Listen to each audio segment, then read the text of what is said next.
Dignité Family TV maison de production boo xam ne ay ndaw ñoo ko sos di ci def 100% cinéma. Yeah les gars, Dignité Family TV forever à vous. Cinéma 100% et tous les matières audiovisuelles en 100%. Allez les gars, boum.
Lu koor bi ah ko ni ñu xol ko waxee fii sama tubaab man sama rakk tubaab ñi na ci sama jarbaat bi nag moo gën a dofi ñëpp xaar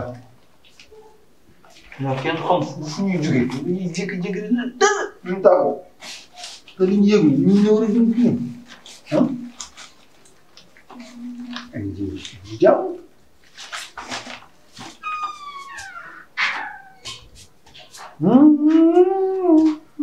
Cucu yaa ngi toog fii. Salama. Baal cucu bi.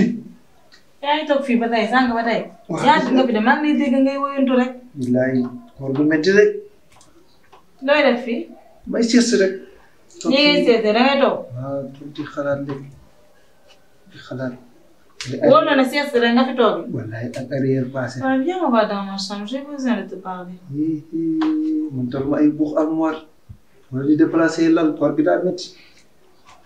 Tu me fondant. Donc pourquoi tu prends toujours les choses comme ça en gros détail? Tu vas te trouver calme ici. Et là, moi de qui? En gros, ay détails. Lève-toi, on va aller parler dedans. Non, bu fekkee nag ay waxtaan en gros ay détails yow moom seret dañ koy teg mais man mënuma gàddu benn bagage. Tàpp si rek. Thioukou. Jugal nga dem ñu waxtaan ci néeg bi. Non tey moom mënuma. Mais dama la soxla woon. waaye mënoo ko wax fii nii. Mënuma ko wax fii sama néeg rek laa ko mën a waxee. Allez, lève-toi, on y va. Non non man mënuma dem de. Foofa rek mënuma dem. Toogal ñu waxtaanee ko fii. Je peux pas dire ça ici. Hein. Faut vraiment arrêter de m'énerver. Je peux pas dire ça ici. Tu te lèves, on va dans ma chambre, j'ai dit. Moom dëgg yàlla mënuma dem ci bis. Léegi lève-toi. Jóg sax mënuma ko ndax sama tànk bi day métti. Sama tànk bi sama zone bi may métti. Maintenant, vas-y, rampe. Non mënuma ram bu ma raamee day samp bu ma raamee day métti xam du ma yegg fii. Tu vas rester ici. Tout le temps nga di wax. Meurs ici. Fii kër gi kenn Thioukou, meurs ici même. kenn nekku fii. Ah. Non bu yeboo meral. Waaye yow bu ko xaar bi sama sutura maanaam on rentre ici on danse ici. Man maay dugg ci biir nga lu may def sax ci biir weeru koor bi daa wóor ah. Ay bu roy armoire wala di pousse la nii may kii daf ma yeba man maa ngi ànd ak ay problème yu jeex ah nday bi ne daf may soode fan yii yëpp si salle bi lay fanaan